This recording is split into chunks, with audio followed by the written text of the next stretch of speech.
Saudações fraternas a todos. Aqui no mesmo diapasão da prece, que a gente agradece muito, nós pedimos aos bons espíritos que nos inspirem não apenas as palavras, mas principalmente o entendimento do tema que nos reúne, que é o vazio existencial, que está relacionado com os conflitos humanos. Esse assunto, ele é bastante desenvolvido dentro do Espiritismo, porque a doutrina espírita foi codificada por Allan Kardec como uma filosofia, mas ela nasceu do fenômeno espírita e é, portanto, também ciência, não propriamente a ciência dos homens, mas uma ciência filosófica. E essa filosofia que o Espiritismo apresenta, ela tem consequências morais. E os Espíritos nos indicam, no livro A Gênese, logo na primeira parte, no capítulo 1, no item 56, que essa moral que os Espíritos ensinam é a moral do Cristo, porque não há outra melhor. E aí a gente, como espírita, precisa refletir, porque dá a impressão que está excluindo outras religiões. Mas o Espiritismo não se apresenta como uma religião comum. O Espiritismo vai se apresentar, como Emmanuel coloca, como a religião. E aí a gente fica ainda mais preocupado. Mas, meu Deus, e as outras religiões? Não é? Como é que ficam as outras religiões? Aí nós vamos elastecendo o conhecimento que o Espiritismo nos traz, quando nos diz, e logo na época da codificação foi informado isso, que Jesus é o governador do planeta. Mas Emmanuel vai mais além. Jesus é o canal cósmico de formação da Terra. A Terra se assenta no seu psiquismo, no seu pensamento. Então, ele preparou desde os primórdios, quando aquela nebulosa se desliga do Sol, completamente incandescente, e vai trabalhando e preparando o planeta para depois de milênios ter a condição de nos receber aqui. Então foi uma casa preparada com todo carinho para nos receber e nos dar a condição de desenvolver-nos dentro do planeta. Então todo revelador, ao longo do tempo que a humanidade nunca esteve desamparada, foi enviado por ele. Aí nós vamos incluir Hermes Trismegisto, lá do Egito, Lao Tse, Forri, na China. Nós vamos ter o Siddhartha Gautama, na Índia. Todos eles, todos os reveladores, Sócrates, Platão, os grandes filósofos, todos enviados por ele. E nós vamos na essência dos ensinamentos de todos esses reveladores. A essência é exatamente a mesma. É o amor universal. Então não há uma moral melhor do que essa.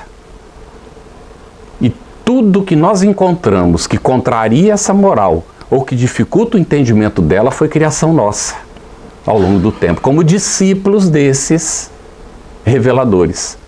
Nós é que criamos as separações. Nós é que estabelecemos que a minha religião é melhor do que a sua.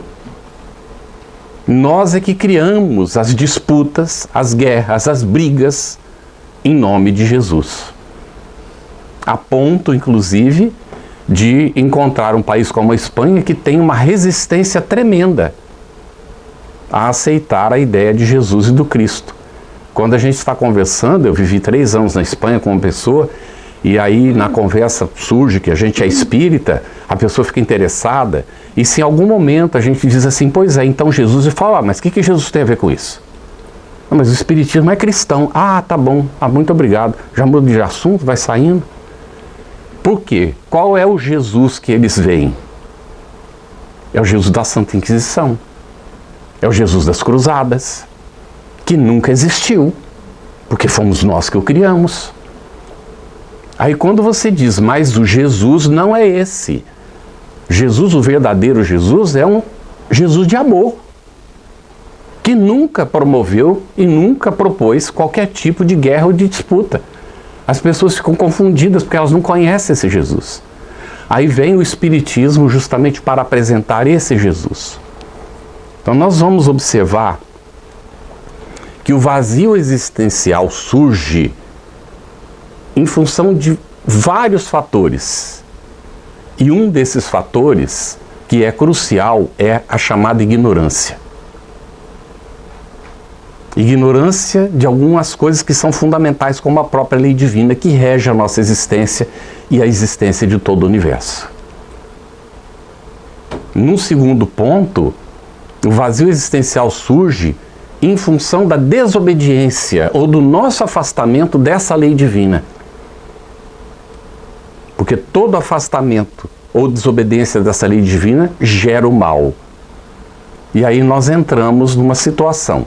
Deus criou tudo, inclusive nós. Então Deus também criou o mal. Falácia filosófica. Vamos entender. Deus criou todo o universo, inclusive nós, e criou leis que regulam a existência do universo e as nossas relações. Falamos uma palavrinha agora que vai ser fundamental para o nosso entendimento dos conflitos humanos. A nossa convivência. Prestemos atenção nisso. Então, toda vez que a gente, na convivência, não obedece à lei divina, a gente gera o mal. Mas é tão interessante, porque os Espíritos vão informar no Livro dos Espíritos que o próprio fato de nós não fazermos nada, isso já é o mal. Porque nós não fomos criados para isso. Deus nos criou para, nas relações, nós sermos úteis uns aos outros. Tudo bem? Por que surge o vazio existencial? Justamente porque nós não estamos sendo úteis ao semelhante. Então nós não estamos cumprindo o nosso papel, nós sentimos alguma coisa estranha, que nós não sabemos bem o que é, e começamos a sentir que estamos falhando. E como a gente não consegue entender, não é? Porque a gente não está usando a lei divina para poder, não é? Na nossa relação, estamos procurando entender essa lei divina, então a gente perde o horizonte, perde o objetivo, e a gente então se sente inútil. É por isso que hoje, inclusive, os psicólogos estão fazendo isso, recomendando que a pessoa que está num conflito como esse, porque é um conflito interno, que ela procure um trabalho de benemerência, um trabalho voluntário de ajuda ao semelhante. Visita hospital, visita lá de velhinhos, tudo bem? Porque há um vazio na criatura que se afasta da lei divina. É um fator que acontece. E aí nós vamos observar que Joana de Ângeles vem justamente nos preparar para o entendimento disso. E tem uma série de livros que ela escreveu, ficou conhecido como a série psicológica de Joana de Ângeles. Que para que nós entendamos, inclusive encontremos o caminho para a solução dessa problemática, é importante que a gente conheça essa obra. Aliás, a gente precisa estar atento como espíritas, que nós não podemos ir diretamente à obra de Joana de Ângeles. Porque o espírita, ele precisa primeiro conhecer a obra de Allan Kardec. Foi lançado em 1972, pela União da Sociedade Espírita do Estado de São Paulo, uma campanha chamada Comece pelo Começo, que é incentivar a casa espírita a fazer com seus frequentadores o estudo da obra básica. O que é a obra básica? A obra de Allan Kardec. E aí nós ficamos nos 5 livros básicos que a gente chama, Pentateuco Kardeciano, Livro dos Espíritos, Livro dos Médiuns, vamos lá. Evangelho segundo o Espiritismo, Céu e Inferno, a Gênese. Mas não acabou aí não, porque Kardec tem mais. Ele escreveu o que é o Espiritismo, que é importante a gente conhecer, inclusive para ter argumentos para conversar com quem não é espírita. Ah, mas eu já sou espírita, para que eu preciso saber o que é o Espiritismo? Eu já sei o que é. Leia lá e você vai encontrar argumentos para conversar com as pessoas.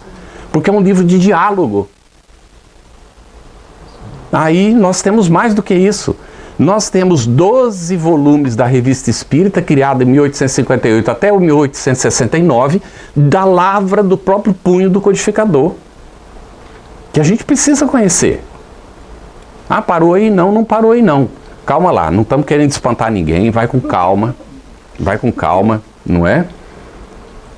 Em 1900, nos anos 70, foi feito a divulgação de uma pesquisa que, se não me falha a memória, foi feita pela Unesco. Eu era jovem na época, estava começando a ler livros espíritas, tinha comprado a minha primeira biblioteca com o dinheirinho que a minha mãe juntou, que eu pedi para ela para juntar o dinheirinho, que meu pai era autônomo, então não tinha salário, precisava juntar o dinheirinho. Aí viajamos para a cidade vizinha, que não tinha centro espírita na nossa cidade, e compramos os livros que eu tinha vivido um ano com uma tia que tinha me apresentado, não é, o espiritismo, e ela tinha me emprestado o que ela tinha de Allan Kardec e de André Luiz. Aí quando eu voltei para casa, estava com 11 anos, e aí queria ter os livros para poder seguir lendo, né? Aí nós fomos, quando a mamãe juntou o dinheirinho, fomos para a cidade vizinha, que era Jales, no estado de São Paulo, e aí quando começamos a descer, era um armáriozinho de vidro em cima, fechado embaixo, com porta de madeira, e os livros ali, aquele pouquinho de livro, aí tinha um palco aqui do lado, eu comecei a descer os livros e colocar, né? Aí a mocinha foi olhando, uma hora ela disse assim, mas você tá colocando muito livro ali. Aí eu disse para ela, não, os que eu estou colocando eu vou comprar. Eu estou fazendo conta de cabeça, né? Minha mãe está com dinheiro para pagar. Aí ela ficou aliviada, porque ela pensou que ia ter que devolver tudo para lá, não é? Então, comprei toda a série de André Luiz, o que tinha de Emmanuel, o que tinha de Allan Kardec, o que tinha de Leon Denis, a gente foi colocando tudo ali.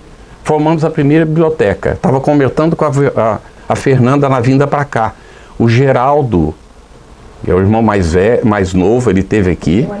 É 7 anos de diferença, mais ou menos. Eu sou mais velho, ele é o mais novo. Ele pegou um amor pelos livros na época e se tornou bibliotecário depois e trabalha na FEB com isso. Ele escolheu fazer isso desde pequenininho, não é?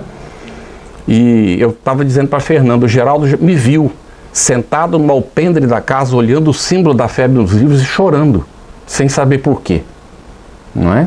Acabou de sentir saudade de alguma coisa e o desejo de conhecer a Federação Espírita Brasileira, mas não no Rio de Janeiro, queria conhecer em Brasília, porque no Rio tinha certeza que eu já conhecia, sem nunca ter ido lá, né? Nessa encarnação.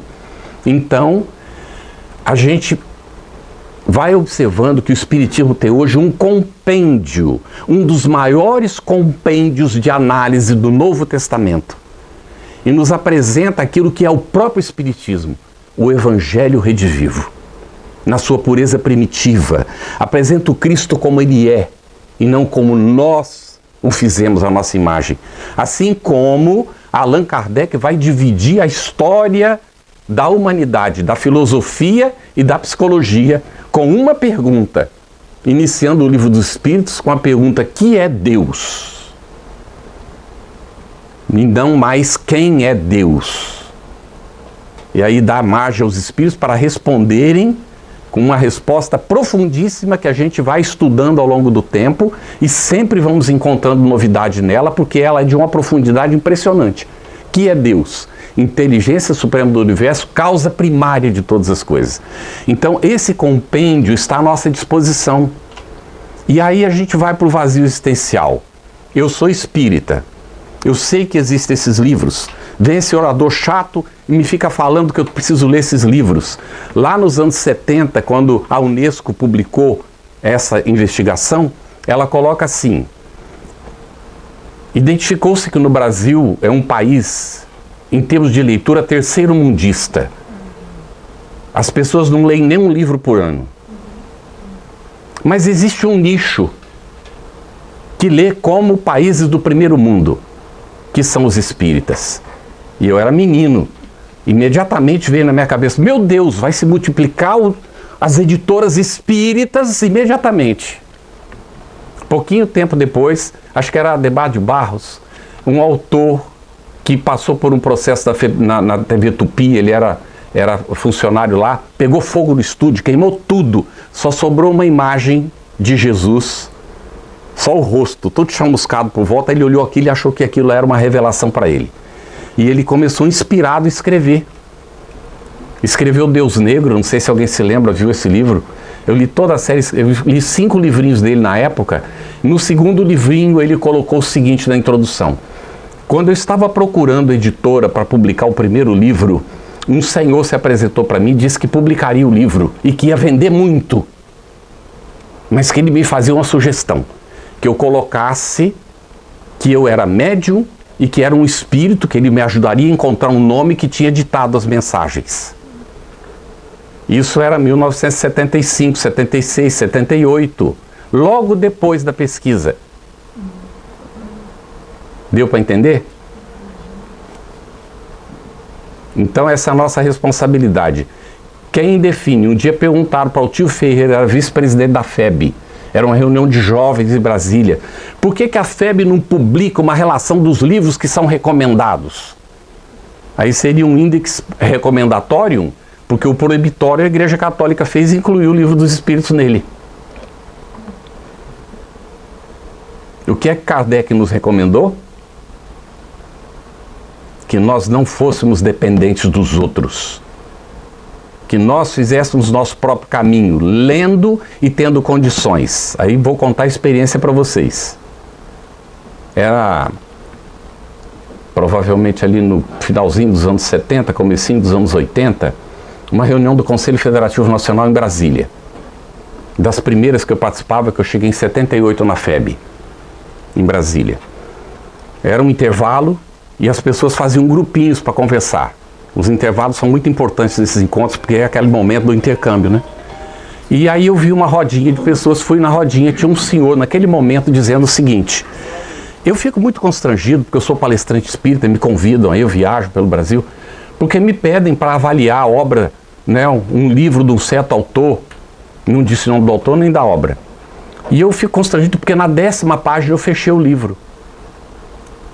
Então eu fico sem saber, né? Aí eu disse assim, estava chegando ali, eu ouvi ele falando isso, disse para ele: você lê Kardec? Ele disse, bom, eu não leio Kardec, eu estudo Kardec todo dia. Aí eu disse para ele: não me admira que você, que estuda Kardec todo dia, tenha fechado o livro tal, do autor tal, na 10ª página. Ele falou: como é que você sabe o nome do livro do autor se eu não falei? Eu falei: porque eu fechei na 15ª. Agora deixa eu lhe contar por que eu fechei. Vamos ver se é a mesma razão pela qual você fechou. Eu fechei porque eu comecei a ver que tinha conceitos espíritas, mas também tinham conceitos que não eram espíritas. Havia uma incoerência. Havia uma incoerência no livro. E eu percebi que o livro apresentava conceitos que confundiam a cabeça das pessoas. Mas por que eu cheguei a essa conclusão? Porque eu também estudo Kardec todo dia. Então, não me admira que você tenha fechado a 10ª página. Você me ganhou em 5 páginas. Mas você fechou porque você já tem a avaliação do livro, não foi isso? Ele falou: rapaz, você me tira um peso da cabeça. Lógico, eu fechei porque eu já tinha avaliado com 10 páginas, né? Eu falei: pois é, então. Aí ele falou: agora eu já sei o que eu vou responder para as pessoas, quando elas perguntarem. Então, quando a gente estuda Allan Kardec, a gente pega um livro e vocês têm o direito de não comprar. E, por favor, não comprem antes de ler pelo menos alguma coisa. Tem o direito de ler. A livraria vem com os livrinhos encapsulados hoje. Tem até uma palavra técnica que o Geraldo sempre usa, eu nunca lembro. Não é? Então, vem com plastiquinho. Mas aí a livraria tem que ter um aberto, um solto, para vocês lerem as primeiras páginas ou compulsar o livro. Se vai vender, vai comprar na internet, também tem que estar lá alguma coisa do livro para a gente ler. Então, leiam primeiro isso. Não comprem pelo título, nem pelo nome do autor, nem por nada. Leiam primeiro. Porque quando você compra um livro de uma editora dessas, espírita, entre aspas, você está incentivando ele a publicar outro livro desse que confunde a cabeça das pessoas. E gera o vazio existencial. Porque confunde a cabeça das pessoas. Tudo bem, gente? Tem um certo autor que depois fez uma festa de fantasia com os personagens dos livros que ele escreveu. E os espíritas foram para a festa. Então a gente tem que tomar muito cuidado, porque Allan Kardec, ele definiu o que é o verdadeiro espírita. O que é o verdadeiro espírita? É aquela pessoa que faz a sua transformação moral e luta para dominar as suas más inclinações. Se nós estamos vivendo o oba-oba porque ser espírita está na moda, então a gente vai ter vazio existencial. Seguramente. Em algum momento o vazio existencial vai bater. Deu para entender, gente? Nós vamos abrir daqui a pouquinho, que eu gostaria muito de ouvir perguntas de vocês e comentários, se vocês tiverem, desde que sejam breves, porque tem muita gente, não é? Então a gente tem que ser bem breve no comentário. Nós vamos ver que Joana de Ângeles, quando trata dos conflitos existenciais, ela fala das fugas psicológicas que provocam esses conflitos, das preguiça, da raiva, do medo, do ressentimento, da culpa, do ciúme, da ansiedade, da crueldade, da violência, da neurastenia, da drogadição, do tabagismo, do alcoolismo. E aí vem, entre esses todos, o vazio existencial, o estresse, as fobias, coragem, não é? Para a falta de coragem e a falta de amor. E aí vem a morte. Opa, morte? Mas a morte, como assim, né? Morte psicológica, que é muito pior do que a morte física. Porque na morte física morre o corpo e a gente segue vivendo. Na morte psicológica, nós nos anulamos como essência que nós somos. E é essa morte que Jesus disse assim para o rapaz que chegou lá: Senhor, permite primeiro enterrar o meu pai. Deixar os mortos o cuidado de enterrar os seus mortos. Quanto a ti, vem e divulga o reino de Deus. Porque ele não era dos mortos mais, ele já tinha conhecido o reino de Deus. Tudo bem? Então, espíritas, nós temos que estar muito atentos a esse convite. Até hoje, e aí nós vamos utilizar, não vou dizer o nome, tá bem? Um companheiro uma vez fez uma afirmativa. Ele disse assim: é preciso acabar com esses estudos no centro espírita. Porque esses estudos do centro espírita geram dependência das pessoas.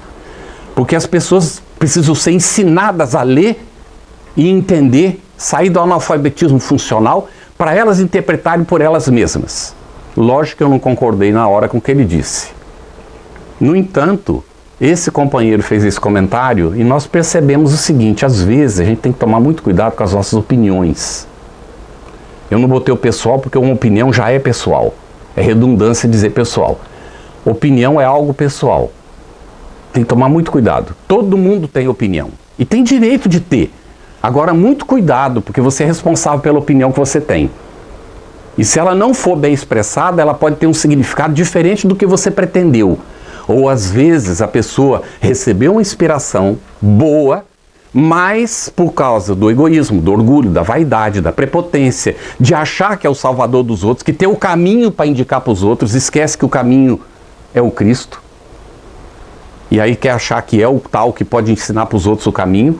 Aí a pessoa é inspirada pelas trevas na hora que está fazendo a exposição, e ao invés de falar algo libertador, fala algo que acaba sendo escravizador. Aí nós vamos ver. Existe a dependência? Existe. É um processo atávico. E ele está profundamente ligado ao nosso tema dos conflitos existenciais e do vazio existencial. Porque os conflitos pessoais nossos, que se transferem para a nossa família, que da família e do indivíduo vão para a sociedade, ele vai ter uma influência muito grande nas instituições que são criadas, inclusive as religiosas. Tudo bem, gente? Então, quando o companheiro falou isso, não concordei, lógico, mas eu fui meditar sobre o assunto. Me tomou tempo, muito tempo, meditando, pensando sobre o assunto. E aí nós chegamos a algumas conclusões, conversando com outras pessoas, trocando ideias.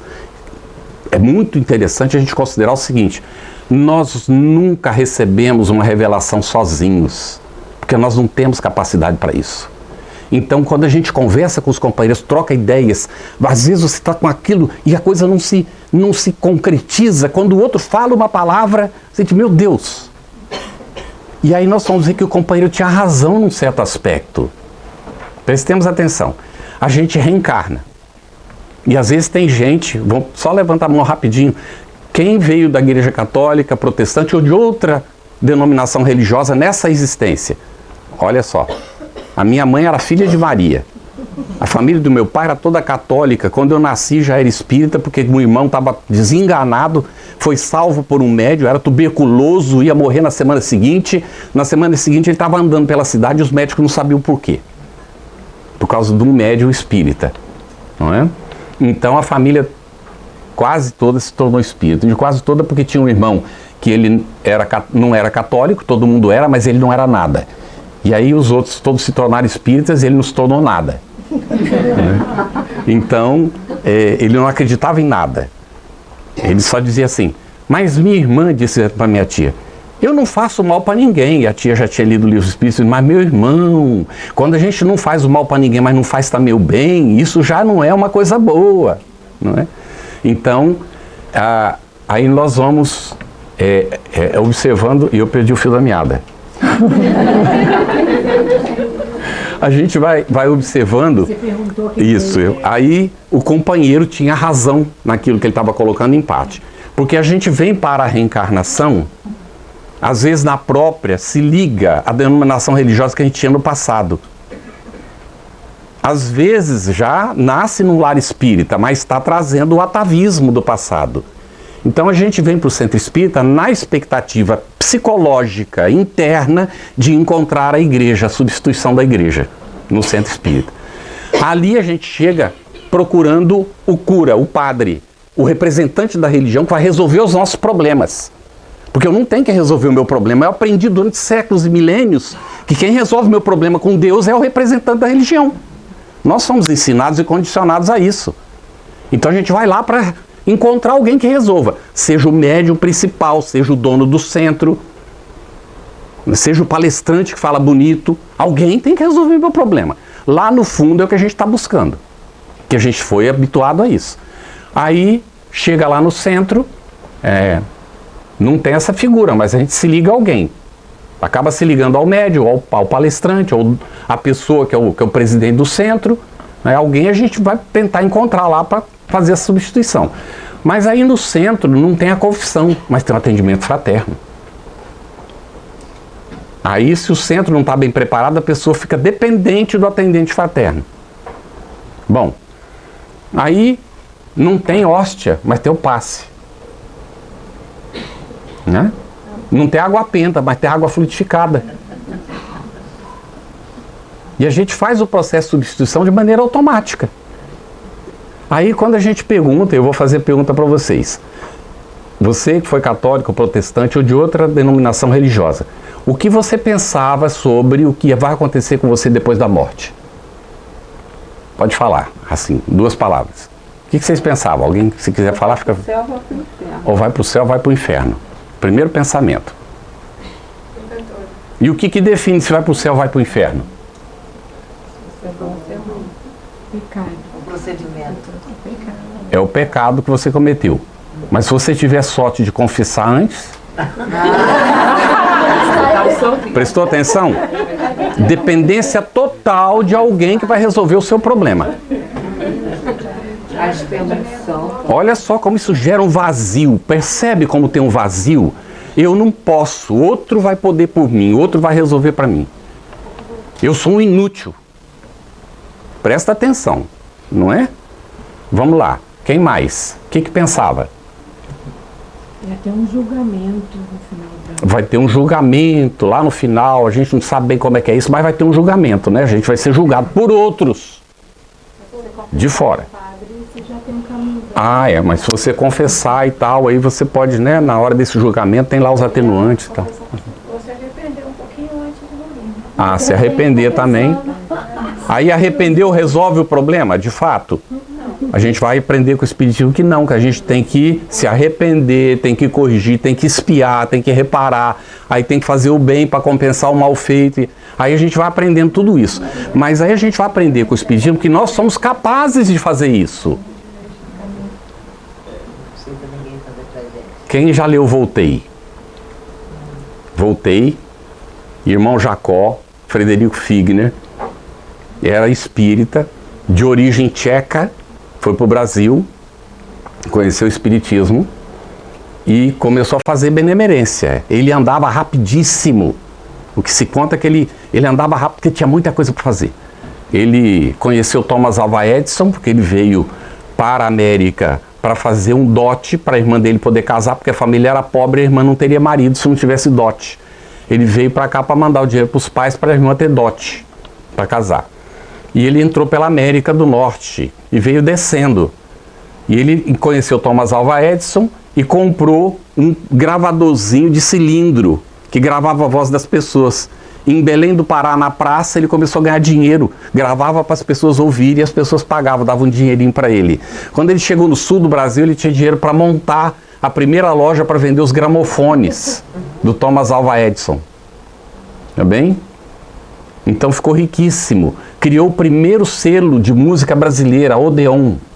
Sabiam? Gravou, criou no Rio de Janeiro a Casa do Artista, para apoiar os artistas que terminavam a vida, às vezes, com muita dificuldade, né?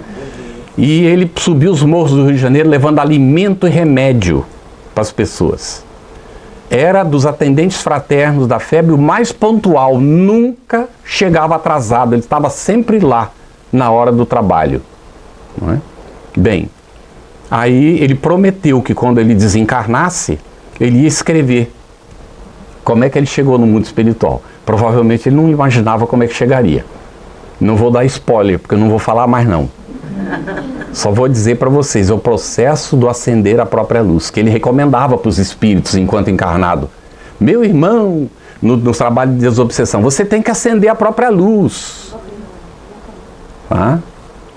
Então quem leu vai se lembrar, e quem não leu vai ler com certeza, porque olha, preste atenção nisso, é o primeiro livro espírita escrito por um espírito espírita destinado ao público espírita. Gravou? Mas eu conheço gente que se tornou espírita porque leu esse livro. E, aliás, tem um grande trabalhador na FEB, não é? E fora da FEB, que ele era franciscano, veio da igreja, conheceu o espiritismo, se tornou espírita, expulsaram ele lá do trabalho, porque ele não podia ser espírita e trabalhar lá. Ele chegou na FEB desesperado. O que eu faço? Eu não posso ficar sem meu trabalho de assistência social. Aí era monitora na época do ESD, hoje a gente fala facilitador, né? Esse companheiro, inclusive, criticou que a gente ficava, esse mesmo que falou da questão da dependência, ele disse que a gente ficava mudando as palavras. Aí eu disse para ele, a gente muda as palavras quando as palavras que a gente está usando não refletem mais o que a gente faz. Então nós hoje não somos mais monitores, nós somos facilitadores de processo, não é? De aprendizagem. Então tem que mudar a palavra, porque monitor e nem professor cabe, mas facilitador cabe, porque a gente facilita processos. A gente não ensina para o outro, nós aprendemos juntos. Tudo bem? Então, aí o que vai acontecer dentro disso tudo? Frederico Figner vai tratar desse acender a própria luz, para eliminar o vazio existencial. Nós estamos vivendo hoje um momento muito interessante da história da humanidade, percebido a longo tempo e chamado nos Estados Unidos como a New Age, a nova era para a humanidade, que Jesus veio preparar junto de nós pessoalmente.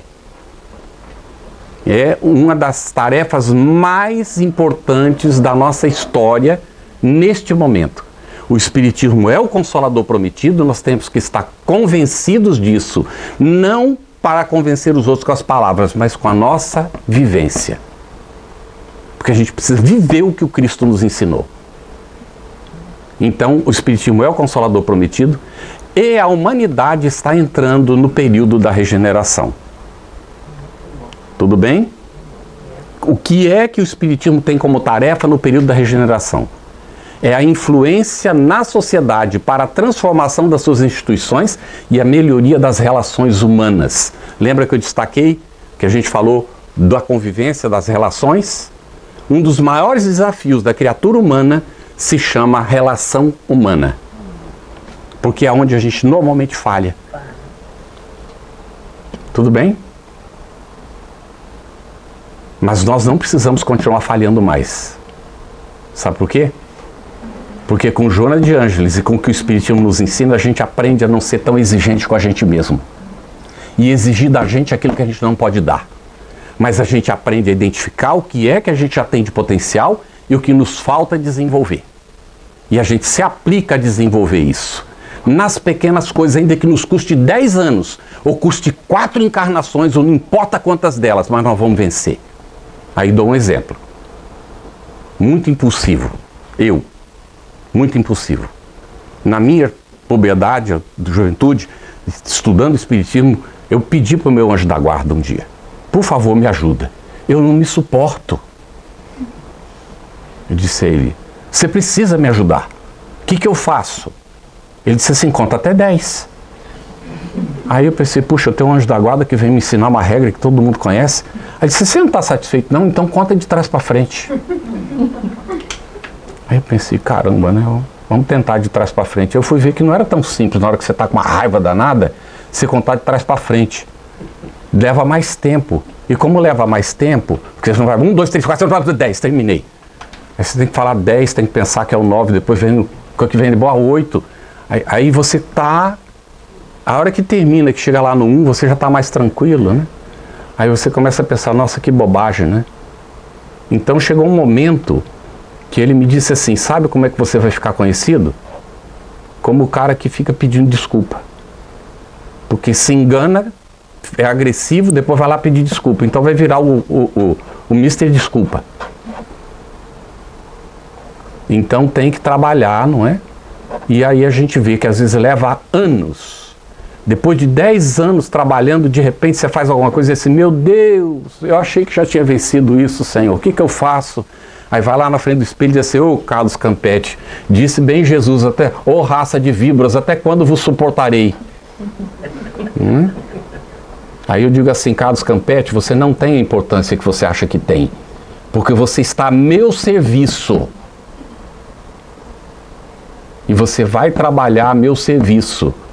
E aí eu vou usar alguma coisa que falou uma vez um companheiro de Mato Grosso do Sul. Fala aí, Fernando, o nome deles. Não é o Saulo, é o Lacordaire. Ele disse que ele ia na escola que ele foi aprender que o nome dele era Lacordaire, porque todo mundo falava de Lacordaire e ele achava que o nome dele era Lacordaire.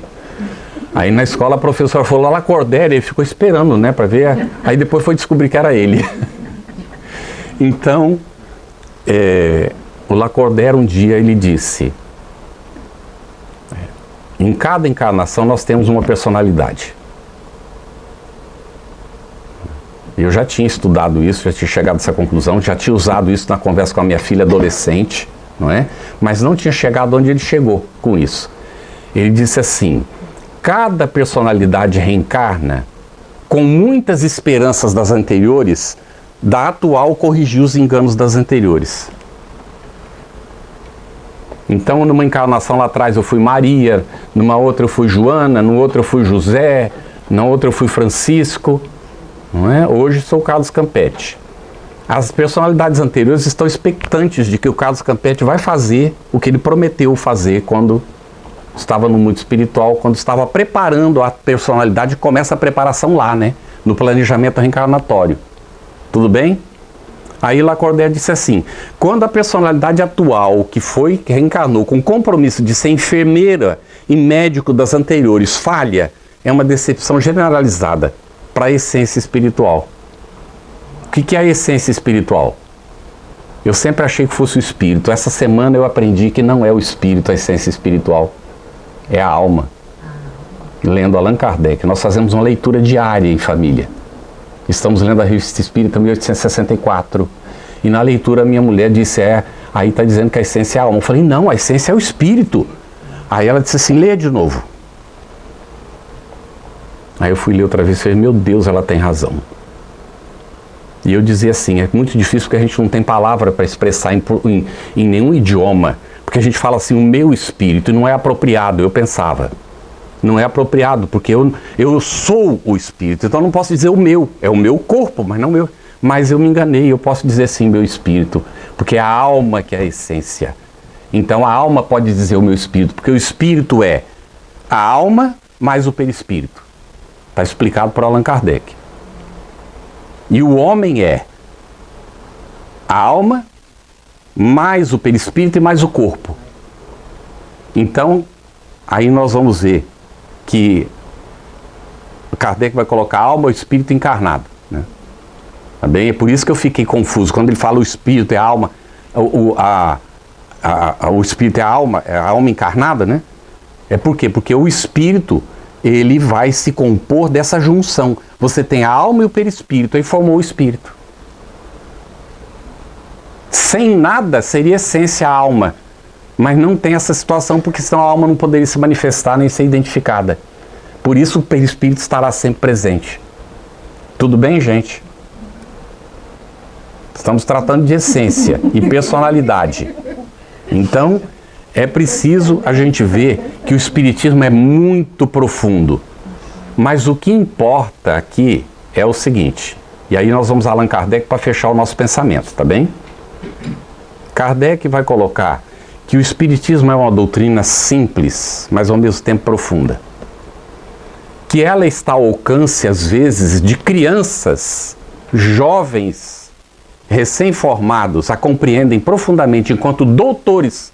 E hoje a gente pode falar que na época de Kardec não tinha pós-graduados, não conseguem entender. Porque é uma questão da maturidade do sentido ou do senso moral. Questão de maturidade do senso moral. É por isso que Kardec vai dizer que há pessoas que são espíritas sem nunca ter lido um livro espírita. Porque elas estão na encarnação trabalhando a sua reforma moral. A sua transformação. Já prepararam antes, já vem, e elas estão lutando para dominar suas más inclinações. São na essência espíritas, mas não sabem nem que existe o espiritismo. Deu para entender? Então não nos preocupemos só com conhecimento. Por que a gente está colocando tudo isso? O tema, ele exige de nós. Nós estamos dentro de um processo evolutivo. A marcha do progresso é inexorável. Todos vamos chegar lá.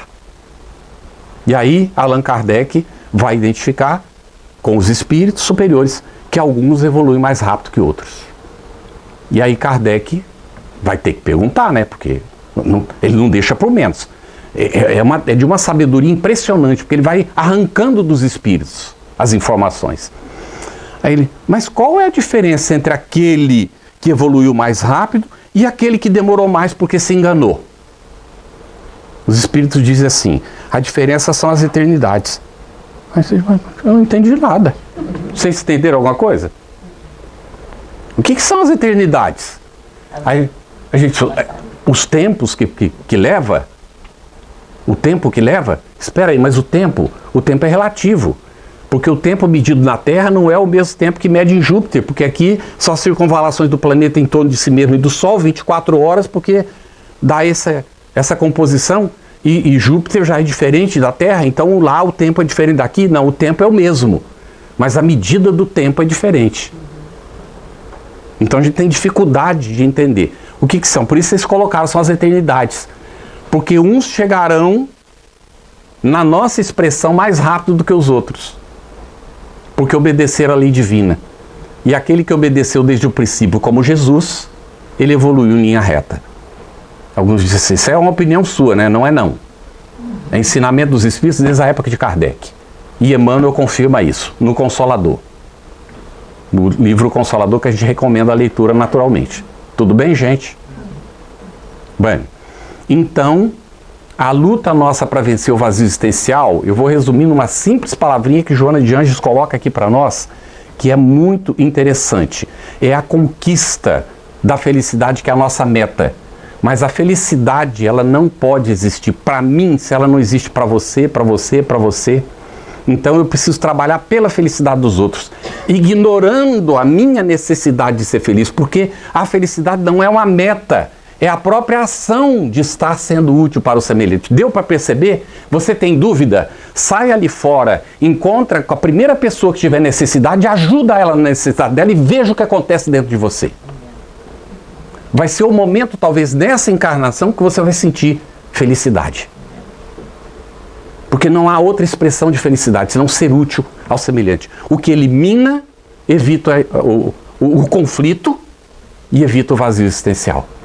Tudo bem, gente? Depois de tudo isso, é assim que a coisa realmente se encaminha, tá bem? Como é que eu vou ser útil para o meu semelhante? Nós estamos os dois conversando, e em um dado momento eu sou meio agressivo com a Fernanda. A Fernanda pode ter dois caminhos: me responder com agressividade, vai virar uma guerra entre nós dois. Ou ela pode se calar e esperar que eu me acalme e depois dizer: você acha que foi tudo bem aquela hora que você me disse tal coisa? Eu vou dizer: ô Fernanda, me perdoe, por amor de Deus. Olha, outra vez, Fernanda, me perdoe. Senti vergonha de mim mesmo e vou sentir a necessidade de não fazer mais isso, para não sentir vergonha. Agora, se naquele momento que estiver conversando eu for dócil com ela, ela vai ser agradecida. E esse agradecimento dela é o meu elemento de felicidade. Deu para perceber? Por isso que o melhor bem que a gente pode fazer para a gente mesmo é o bem que a gente faz para o nosso semelhante. Tudo bem, gente? Alguma dúvida? Temos tempo? Ou acabou tudo? Temos tempo.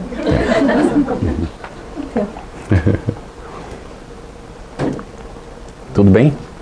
Quer falar alguma coisa? Pode, viu? Você mesmo. Isso. Não. Tá. Eu não sei o nome de vocês, né? E nem vou conseguir aprender, que eu não tenho memória boa para isso. Dizem que o Chico estava na Federação Espírita Brasileira, no Rio de Janeiro, e ele falou alguma coisa lá e tal, e fizeram uma fila para falar com ele. Então ele pedia para as pessoas se apresentarem, falarem o nome para ele. Aí no dia seguinte, ele estava lá ainda, veio um senhor, não é? Ele achou que ele... Esqueceu o nome. Aí quando ele vinha se aproximando, o Chico chamou ele pelo nome. Ele falou: meu Deus, como é que ele guardou no meio de essa quantidade de gente? Não é? E disse: memória mediúnica. Não, não é memória mediúnica, não. É disciplina mesmo, né? Foi fazendo o trabalho até desenvolver a capacidade para, né? Então a gente está nesse processo, mas por enquanto ainda não chegamos lá, não. Então vamos lá, quem? Alguma pergunta? Está no processo. Estamos no processo. Talvez ainda vamos levar tempo, né? Pode falar. Diga o seu nome, por favor. Vazio existencial e conflitos humanos, como é que nós correlacionamos diretamente? Aham. Pois eu vejo às vezes que você pode ter um e não ter o outro, né? Normalmente, os conflitos humanos são todos provocados pelo vazio existencial. Porque a pessoa que está plena em si, ela não provoca conflito. Toda vez que ela provoca conflito, ela está num processo psicológico, normalmente de covardia, de ausência de confiança em si mesmo. Ele precisa ser prepotente para se firmar diante do outro. Então a correlação é direta. O vazio existencial normalmente gera o conflito. Às vezes não, porque a pessoa pode controlar. Mas normalmente todo conflito ele é fruto do vazio existencial. Então quando, e aí eu posso falar o nome que todo mundo sabe, um Putin manda atacar um outro país, ele está num vazio existencial. Se ele não tivesse, ele não mandaria invadir. Tudo bem, gente? A pessoa que é plena em si, ela jamais agride o seu semelhante. E aí se estende, viu? Nós ainda precisamos aprender um bocadinho. Porque semelhante nosso não são só os seres humanos, né? Bastante complexo ainda pra gente trabalhar. Mas nós vamos trabalhando isso. Muito boa pergunta, viu? Gostei muito. Seu nome? Meu nome é Wagner. Wagner. Obrigado, Wagner. Você falou que não existe uma lista. Digo para a FEB não vai dar uma lista de livros aprovados, porque senão vai ter os livros proibidos e vai cair no passado. Não existe uma lista, mas você tem uma sequência que você sugere. Porque Sim. quando a gente conhece o Espiritismo, a gente está louco para estudar, para aprender, para ser Isso é mesmo. voluntário, para ser trabalhador. Então, por onde começar? Isso. A gente, sempre começa pelo começo, como a gente colocou, por Kardec. Ai meu Deus, mas quanto tempo vai levar para eu... Bom, você não precisa ficar em Kardec somente. Eu vou citar, e a Fernanda é a que me ajudou a lembrar isso. Eu ainda jovem, né, naquele processo lá que quando precisava comprar livro, tinha que ver se a mãe tinha dinheiro, né? Passava aqueles vendedores ambulantes de livros, né? O sujeito passou na frente de casa lá com a caixa e bateu lá, eu fui atender e eu vi que ele estava vendendo livros. Eu adorei uns livrinhos encadernados com a capa assim, um marrom meio esverdeado, que era um conjunto de filosofia. E eu não lembro do nome dos autores dos 4 livros, mas um deles eu guardei bem, o Will Durant, que é historiador americano, filósofo americano.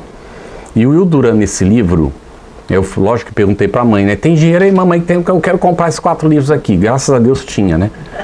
Aí foi para minha bibliotequinha, depois mais tarde o macaquinho que tinha lá, que meu pai tinha trazido de Minas, o macaquinho comeu uma das capas do livro e estragou. Eu fiquei tão brabo com o pobre do macaquinho, né? Mas ele estava na natureza dele, ele deveria estar lá na floresta onde ele pertencia, e não dentro da minha casa para poder comer os livros, né? Ele também estava querendo devorar livro. Ele não queria devorar o livro, ele queria comer, né? Então, é uma situação. Aí eu fui, li esses 4 livros e isso me marcou muito. O Will Durant selecionou cerca de 400 textos dentro desse livro. Ele ali colocava os textos, dizia os títulos, onde estava, e alguns às vezes era o livro inteiro, mas outros eram só capítulos. E ele colocou: toda pessoa que leia esses 400 textos, que ele leia 1 hora por dia, 7 dias na semana, 1 hora por dia, 7 dias na semana, em 4 anos ele se torna filósofo espírita. Aí eu olhei para a minha pequena bibliotequinha que já estava lá e pensei, Kardec já selecionou os textos. E todos os autores que seguem a orientação de Kardec fizeram a seleção dos textos ao longo do tempo. Se nós soubermos identificar quais são, por isso a pergunta da Fernanda, então eu preciso ler primeiro Kardec. A primeira vez que eu comecei fazendo isso, já tinha lido espaçadamente, eu quis ler a obra toda. Quando eu comecei, me custou quase 15 anos para chegar no final da Revista Espírita 1869. Porque eu anotava tudo, ia fazendo aquela correlação, buscando a informação num e no outro e tal. E aí, então, me tomou bastante tempo. Depois, a gente já, né, a última série que eu fiz, eu acho que eu estou na 5ª ou na 6ª, então eu consegui terminar com menos de, né, uns 4, 5 anos estava terminando. Tá certo? Ler tudo isso. Mas a gente não fica só em Kardec. Nós precisamos ler Leon Denis. Você é espírita e não conhece Leon Denis? Nossa, está perdendo uma chance. Ah, mas Leon Denis é muito difícil. Aí lá na FEB, ainda no ESD, foi orientado, né, que orientasse a turma para escolher um livro de Leon Denis para ler. E o facilitador chegou lá e disse assim: eu não sei por que estão orientando aqui para vocês lerem Leon Denis. Leon Denis é muito difícil de ler. Não, escreve de uma maneira que a gente precisa ficar pesquisando, porque senão a gente não consegue entender. Mas como disseram, então vamos escolher um livro do Leon Denis para vocês lerem. Ótimo, né? O facilitador, era monitor na época, falar isso. 3 meses depois ele deixou a turma. Foi embora. E a turma tinha que ler o livro, né? Aí eu fiquei sabendo da história, eu estava como coordenador. Eu falei, eu gostaria, no dia da apresentação do livro que eles vão fazer, eu queria coordenar o processo com eles. Eu quero estar lá com eles. Eu preciso achar um facilitador de improviso, tinha um que estava treinando com ele, mas não estava preparado ainda e tal. Conseguimos resolver. No dia, então, da apresentação da obra, eu fui. Teve uns que faltaram porque não tinham lido o livro e não apareceram. E teve gente que apareceu mesmo sem ter lido o livro.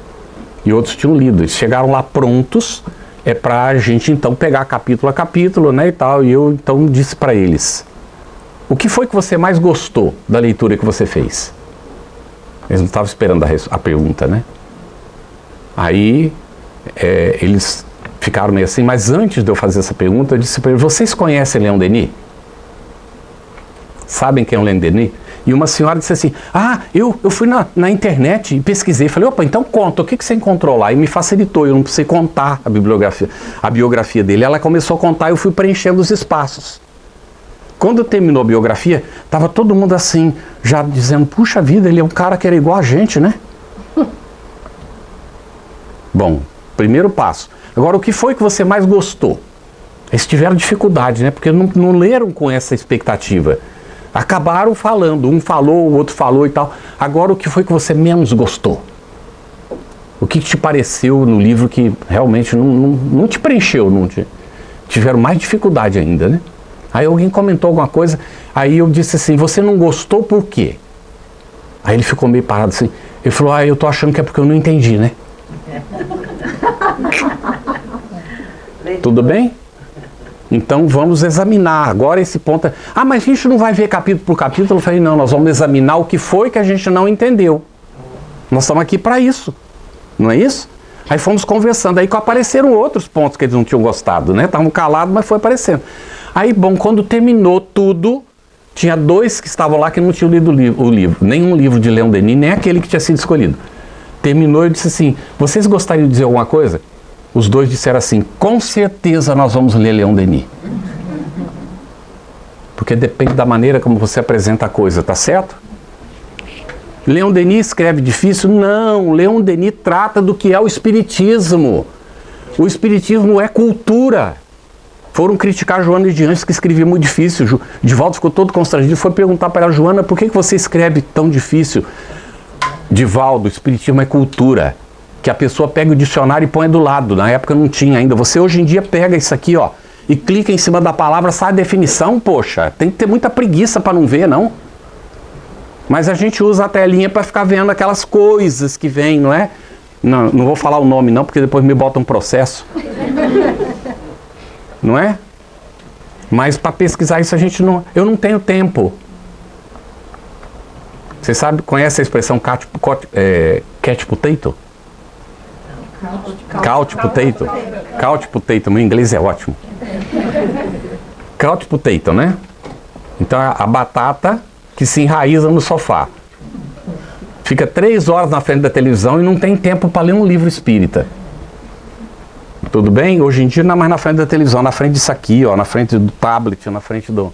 E até as criancinhas pequenininhas. O Alberto Almeida, num trabalho que a gente fez nós convidamos ele para o Centro Espírita Sem Fronteiras, numa entrevista, e ele disse, investigadores identificaram que as crianças não deveriam tocar num celular e num tablet antes de completar 8 anos de idade.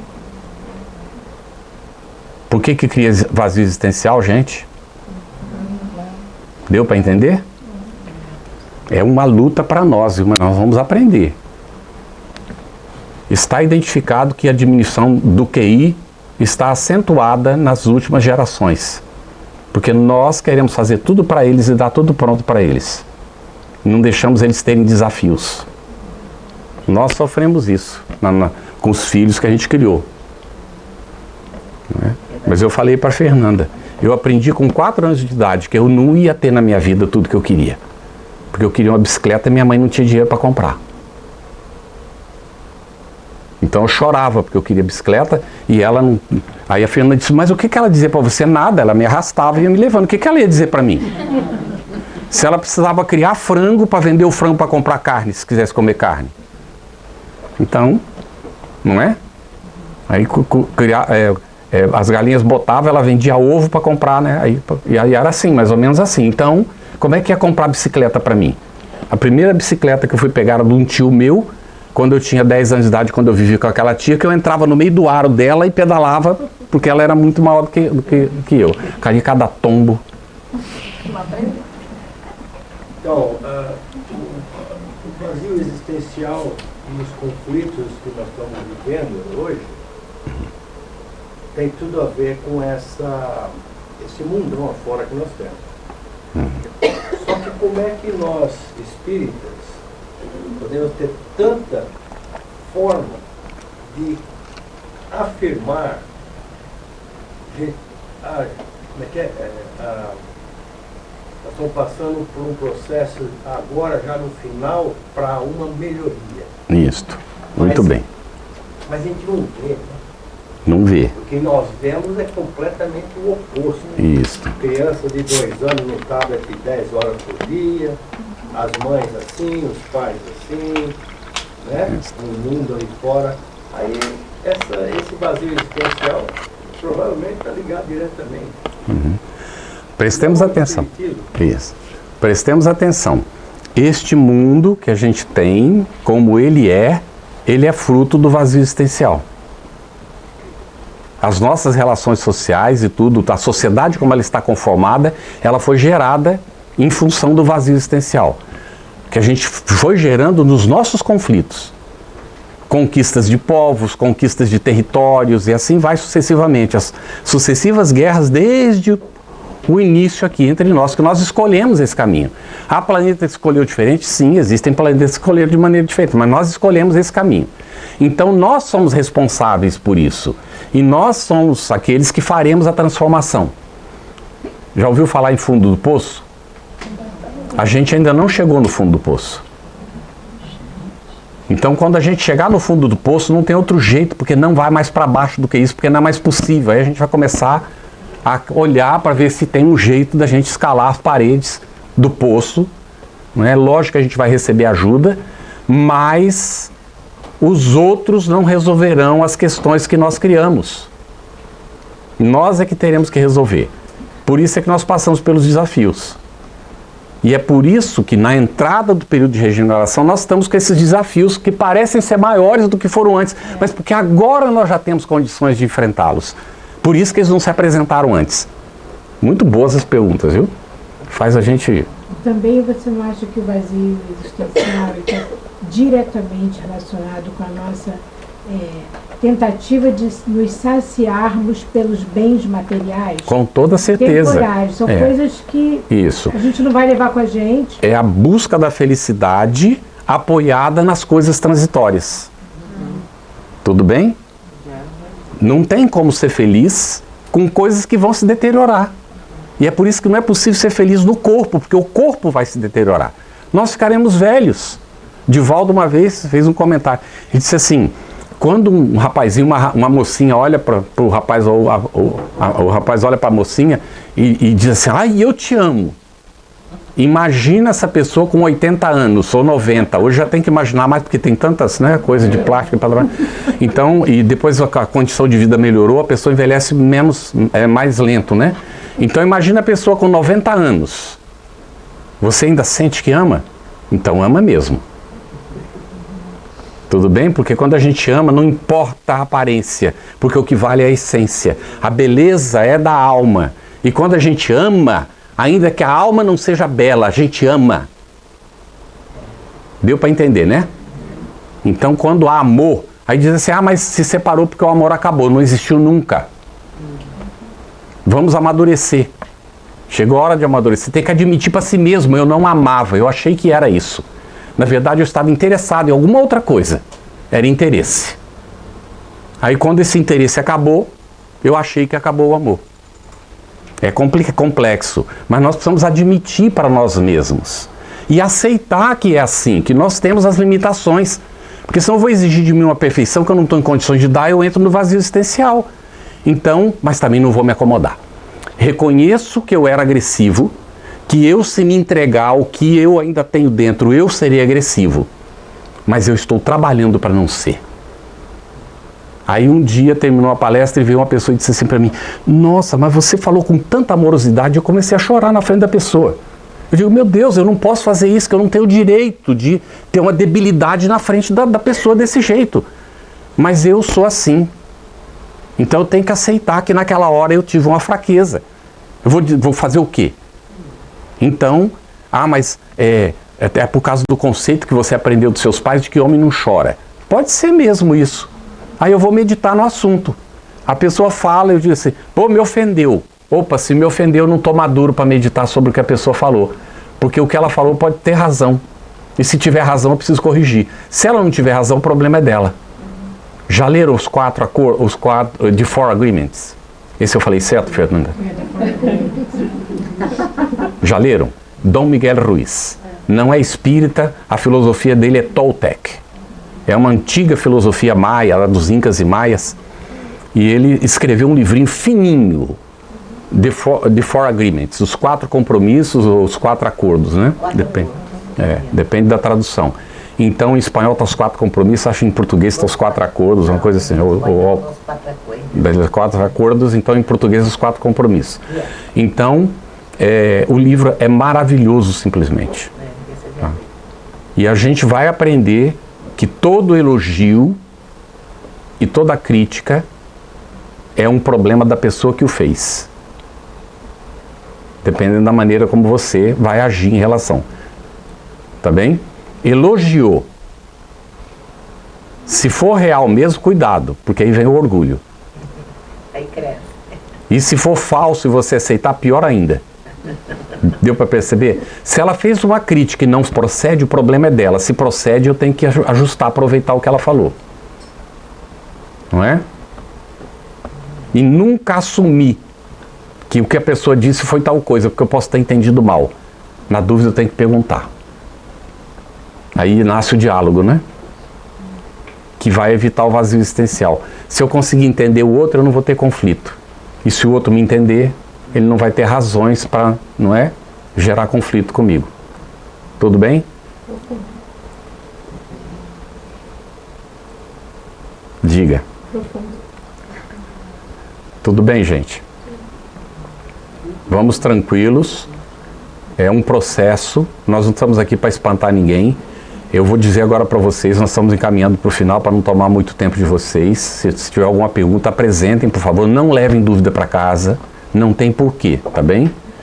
A gente costuma dizer assim, se não tem nenhuma dúvida, por 2 uma. Ou se entendeu tudo que é impossível, ou não entendeu nada, o que eu espero que nunca tenha acontecido. Assim, eu estou curiosa, eu não sei se eu pude, mas qual foi a conclusão da análise de vocês sobre o estudo criar, gerar a dependência, o estudo do caso espírita? Isso. A conclusão, foi bom você falar isso, porque realmente acho que ficou faltando, né?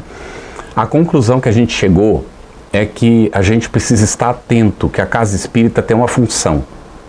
E que os dirigentes da casa espírita precisam estar atentos que eles não estão ali para substituir a igreja.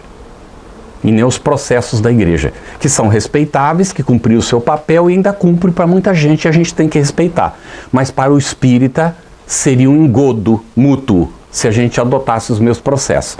Então nós levamos o assunto para o Conselho Federativo Nacional, da FEB, onde tem os representantes das 27 federativas dos estados brasileiros, incluindo o Distrito Federal.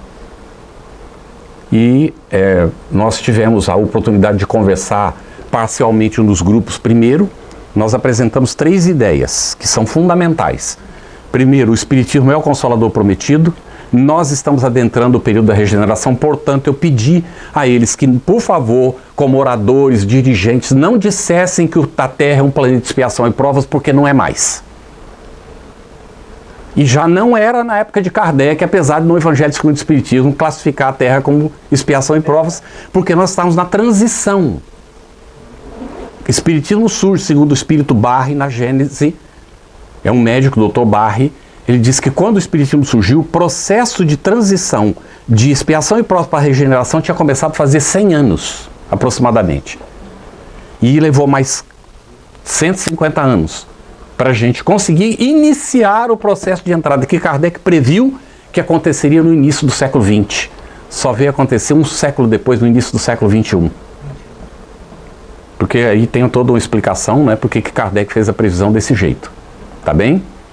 Então, a conclusão que a gente chegou o Espiritismo é o Consolador prometido, nós estamos adentrando o período da regeneração e nós espíritas somos agentes para que o Espiritismo leve a transformação para a sociedade, através da nossa própria, para a melhoria das suas instituições, todas as instituições, públicas e privadas, e o aperfeiçoamento das relações humanas, que começa dentro do lar. Portanto, é muito importante que nós trabalhemos o estudo em 3 níveis. O estudo do Espiritismo ele precisa ser feito individualmente. Todo mundo em casa, todo santo dia, estudando Kardec e o Espiritismo. Nós vamos batalhar para isso. Isso é uma meta não é para a era da regeneração, senão ela não acontece. Porque a gente não pode viver o que a gente não entende. E nós estamos numa era de não viver simplesmente as coisas, mas saber por que nós estamos fazendo. Tudo bem? Segundo nível do estudo, o estudo em família, que a gente tocou aqui no ponto. Não é o evangelho. Eu falei no grupo, num pequeno grupo lá, antes de apresentar para todo mundo, eu disse assim, o estudo do evangelho no lar. E expliquei o que era. Aí o companheiro disse assim, não, você tem que trocar o título. E os outros concordaram. Porque se você falar do jeito que você está explicando, não é o estudo do evangelho no lar. É o estudo do espiritismo em família. Para não confundir com o evangelho no lar, porque isso as pessoas às vezes fazem e já dizem que faz o estudo no lar. Tudo bem, o evangelho no lar é uma coisa, o estudo em família, e a gente não pode recomendar o que não faz. Vivendo nos Estados Unidos, isso eu posso falar aqui, né, para vocês, a minha mulher teve uma inspiração um dia, de a gente fazer o estudo diário do espiritismo em casa. Nossa filha era adolescente, daquelas aborrecentes, nós estávamos, tinha um centro espírita único na cidade, o outro estava longe, e a gente estava num processo de criação do novo centro, né, que é o Blossom, que existe até hoje, está online, mas existe. Né, e aí ela teve essa ideia, eu achei que era impossível. E a gente tinha ali tomado a decisão de tomar as decisões juntos, conversando, não é? Nós três, temos o filho, ele é autista, ele não participa, né? Então ele acaba sofrendo as decisões que a gente toma. E a filha, lógico, que não queria saber de leitura, que bobagem é essa, né? E então foram 3 meses ela insistindo, até que ela desistiu, né? 6 meses depois eu reclamei com os espíritos, porque a casa abria a porta sozinho. Nós perdemos a moça que nos ajudava com o menino autista e ajudava nas coisas da casa, porque um dia ouviram um barulho na sala, ela estava com minha filha na cozinha, as duas correram para a sala, quando elas viram a maçaneta da porta, que era cega por fora, só abria com chave, que estava trancada e não tinha chave nela, girou e abriu. Ela gritou, vocês são os bruxos, eu estava lá em cima, ouvi ela gritando, vocês são os bruxos, correu para o quarto, jogou tudo dentro da mala e saiu pela porta. Foi embora. Voltou uma semana depois, acompanhada, porque ela tinha medo de voltar sozinha lá na casa para receber o salário dela. Não é? Ficamos sem quem ajudar e foi ótimo, porque aí eu disse para minha mulher, nós aqui vamos fazer, já que você está trabalhando fora, estou licenciado do trabalho, nós vamos inverter os papéis. Eu vou ser o aspecto feminino e você será o aspecto masculino da família. Não é? E a gente tem que fazer essas coisas que estão lá em André Luiz, capítulo 20 do Nosso Lar. Não é? Então, eu fiquei 2 anos e meio cozinhando, lavando louça e tal, e aconteceram coisas maravilhosas na minha vida. Eu adoro cozinhar. Quando eu termino de cozinhar, a louça está toda lavada, eu não gosto de botar a louça na máquina, gasta mais água, mas tudo bem, é uma terapia. Tudo bem? Aí, então, o estudo do Evangelho em casa. 6 meses depois eu reclamo com os espíritos. Né? Tinha acontecido a moça sair, eu digo para eles, poxa vida, né? Vocês têm que dar um jeito nisso. E aí se apresenta o avôzinho dela. Ela tinha recebido a inspiração, não sabia de quem, né? Que ela é doutrinadora, dialogadora. Ela percebe as coisas, às vezes não identifica, né? De quem vem. Aí eu, nitidamente, identifiquei o avô, com quem eu tenho uma afinidade muito grande, franciscano ele, tudo. Foi maçom, espírita. Aí ele diz assim para mim, mas nós estamos fazendo a nossa parte, vocês não estão fazendo de vocês. Eu digo, mas como não? Ele falou, não precisa repetir, já te conheço, vai ficar me fazendo uma ladainha do que você faz, não precisa não. Eu sei o que você faz, mas e a leitura diária que eu recomendei para a Vera faz 6 meses e vocês até já esqueceram do assunto? Aí a filha foi o voto vencido, nós começamos a leitura, não é? E aí não vou contar mais o resto. Foi uma transformação para a filha, para a família, com o tempo, tudo mais. Não há milagre, nós não somos uma família perfeita, eu tenho que falar isso porque a minha mulher pediu para não ter essa ilusão. Nós enfrentamos as mesmas lutas de todo mundo, não é? De vez em quando nós temos as nossas dificuldades, a gente tem que parar, sentar e conversar em torno do Evangelho, porque o Evangelho no lar é fundamental, não pode substituir a leitura diária pelo Evangelho no lar e vice-versa. E aí vem o 3º nível de estudo, que é o estudo no centro espírita, que não pode também ser interrompido, porque é para onde nós vamos levar as dúvidas que a gente teve no estudo individual e da família.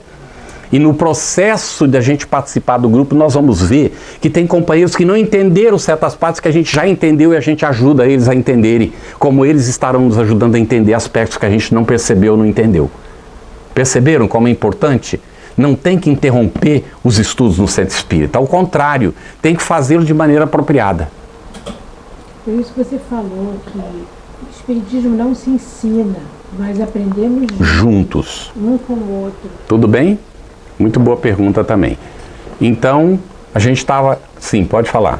Eu gostei muito do que você falou sobre regeneração. Acho que para mim, só de ouvir isso já aliviou meu coração. Porque é Que uma bom. discussão que a gente tem frequentemente e eu acho que a gente precisa encarar que a gente está na regeneração e arregaçar as mãos. É isso aí. Olha o que ela colocou agora, a gente quer fechar com isso, tá, gente? Arregaçar as mangas. O trabalho de cada um de nós. O Espiritismo não veio para compactuar com nossa acomodação multimilenar. Não é nem secular, é multimilenar. Nós temos razão para nos acomodar, porque nós somos condicionados para isso. Mas nós não podemos aceitar essa razão. Individualmente nós temos que tratar esse assunto conosco mesmo e ir para frente do espelho de fato. Fecha a porta para ninguém achar que a gente está ficando louco. Chega lá na frente do espelho e se pergunta, afinal de contas, o que eu quero da vida? O que eu quero? Para que eu estou aqui? Por que os espíritos investiram na minha reencarnação? E eu ouvi uma coisa, os nomes, meu Deus do céu. Gabriela. Desculpa, Gabriela. A Gabriela disse, ela disse assim, aqui todo mundo já entra trabalhando. Parabéns. Parabéns para todos vocês. E se você entrou e ainda não teve chance de trabalhar... A gente tem a listinha. Tá? Tudo bem? Deixa. Olha, deixa. O que é trabalhar? Tem um papel no chão? Preste atenção nisso. Tem um papel no chão aqui. O que os japoneses aprendem? Não tem papel no chão. Não tem papel no chão, porque eles aprendem desde pequenininhos em casa que eles não jogam. E quando eles encontram, eles recolhem. Tudo bem, gente? Entraram no Brasil por um certo estado fazendo limpeza na cidade. Limparam a cidade. Para nós brasileiros ver se a gente presta atenção. Mas quando é que a gente ensina? Lá em casa, com as crianças, que hoje pega o telefone e liga para um certo lugar, que ele sabe o número, eu não sei, mas ele sabe, para dizer que o papai está fazendo eu trabalhar. E se a pessoa que está atendendo lá não é pai, é capaz de querer visitar para ver se vai botar uma punição no pai ou na mãe. Vem fazer uma visita. Agora, se ele for pai e mãe e estiver vivendo a situação, ele vai dizer, meu filho, o que seu pai diz para você fazer? Ah, ele quer que quando eu termine de comer, eu leve meu prato para a pia. Meu filho, leve para a pia e lave. Porque minimamente isso é a sua obrigação. Vai ficar um vagabundo agora por causa de uma lei estúpida? Não, não é a lei que é estúpida, a lei é correta, gente. Porque precisa mesmo, porque tem gente que abusa. Prestou atenção, quando a gente faz julgamento que não é próprio. A lei é necessária porque tem gente que abusa. Mas por causa do abuso nós não podemos ir no outro extremo. Contei para Fernanda, eu comecei a trabalhar com menos de 10 anos de idade. Acho que eu estava com 9 ainda quando eu comecei. E logo eu trabalhava numa mercearia que era um bar-mercearia. Eu ficava sozinho depois do almoço, na hora do almoço, porque o dono ia almoçar na casa dele. E eu ficava sozinho tomando conta da coisa. Por que ele confiava em mim? Porque ele viu que havia responsabilidade, senão ele não deixaria. Porque eu mexia, recebia dinheiro. Tinha gente que ia lá para beber. Falei para Fernando, servia cachaça para a pessoa. E nunca virei alcoólatra ou qualquer coisa disso. Porque um dia sobrou um pouquinho no fundo da garrafa. Aí eu pensei, deixa eu provar como é que é isso. Botei. Meu Deus do céu, coisa horrorosa. Como é que as pessoas bebem isso? Não é? Hoje isso seria uma aberração. Hoje não pode. A pessoa não pode trabalhar com essa idade. Tem que ter a lei que protege mesmo. Pelo menos servindo bebida. Agora, você ter responsabilidade de dividir tarefa dentro de casa, eu li numa revista de bordo. Um profissional, CEO de uma empresa, escreveu uma página de opinião numa revista de bordo. Ele disse, os melhores administradores que eu já conheci até hoje, eles podem ter sido formados por Harvard, ou por Stanford, ou por uma grande universidade, mas a educação que eles receberam foi do lar. Aprenderam com os pais a compartilhar responsabilidades e a dialogar, porque os pais desde o início os ouviam, davam a chance de falar, explicavam por que não podia ser feito como eles queriam. E ensinavam como é que tinha que ser feito. Tudo bem, gente? Se são pais ou avós, sentem com paciência com seus netos. Eu chamei uma senhora que trabalha com a gente e disse para ela, vem dar uma olhada nisso.